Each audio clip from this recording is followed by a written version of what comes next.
नमस्कार। चलिए बिना किसी देरी के आज के इस दिलचस्प विश्लेषण में सीधे गोता लगाते हैं।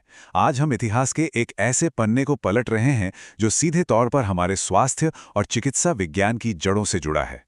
हम एक ऐसे युग की बात कर रहे हैं जहां चिकित्सा को एक बेहद वैज्ञानिक नजरिए से देखा जाता था।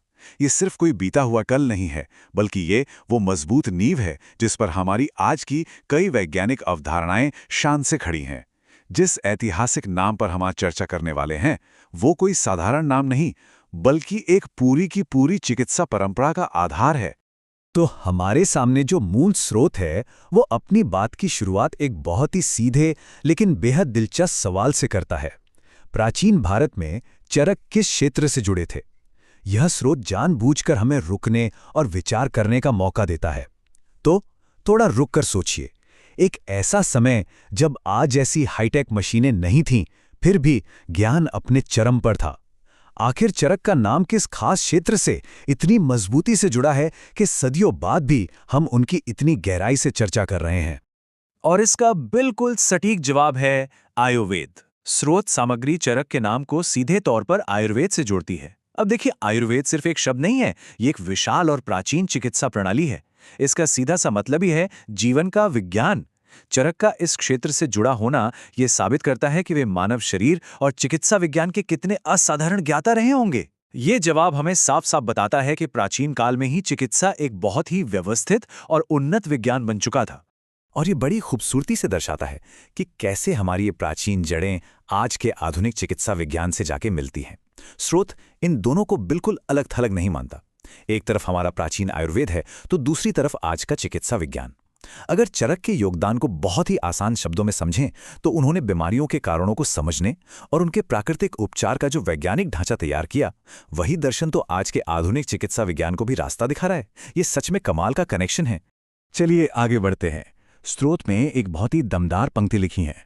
चरक संहिता चिकित्सा विज्ञान की प्रसिद्ध पुस्तक है। इस एक छोटे से वाक्य में बहुत बड़ा अर्थ छिपा है। देखिए, ये कोई पुरानी कहानी की किताब या सिर्फ एक साधारण पांडुलिपि नहीं है। स्रोत स्पष्ट रूप से इसे चिकित्सा विज्ञान की पुस्तक मानता है। इसका सीधा मतलब है कि चरक संहिता में जो भी लिखा गया वो पूरी तरह से वैज्ञानिक तथ्यों और चिकित्सा के ठोस सिद्धांतों पर टिका है।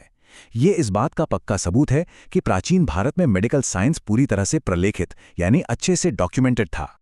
अब इस स्लाइड में जो बात है वो असल में बहुत ही महत्वपूर्ण है।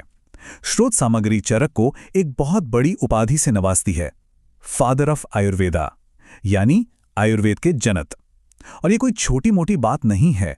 किसी को भी किसी क्षेत्र का जनक तभी कहा जाता है जब उसने उस ज्ञान को न सिर्फ बारीकी से समझा हो, बल्कि उसे एक ऐसा व्यावहारिक रूप दिया हो जो आने वाली कई पीढ़ियों का मार्गदर्शन कर सके। चरक को ये उपाधि इसलिए मिली क्योंकि उन्होंने चिकित्सा ज्ञान को एक जगह इकट्ठा किया और उसे एक बेहद मजबूत वैज्ञानिक आधार दिया। तो इन सब बातों को जानने के बाद हम अंत में एक बहुत ही गहरे सवाल पर आकर रुकते हैं। चरक संहिता के भीतर चिकित्सा विज्ञान के इन प्राचीन मूलों को पहचानने से उपचार या हीलिंग की हमारी आधुनिक समझ को कैसे प्रेरणा मिलती है? ये सच में सोचने वाली बात है। जब हम ये मान लेते हैं कि हजारों साल पहले भी चिकित्सा विज्ञान का इतना उन्नत रूप था और आयुर्वेद के जनक चरक ने इसके मूल सिद्धांत रचे थे, तो ये हमें आधुनिक मेडिकल साइंस को एक बिल्कुल नए चश्मे से देखने पर मजबूर कर देता है। क्या पता, प्राचीन ज्ञान का ये खजाना आज की स्वास्थ्य समस्याओं को सुलझाने में एक बिल्कुल नई राह दिखा दे। इस चर्चा में शामिल होने के लिए बहुत बहुत शुक्रिया। ये निश्चित रूप से आगे और खोजबीन करने का एक शानदार विषय है।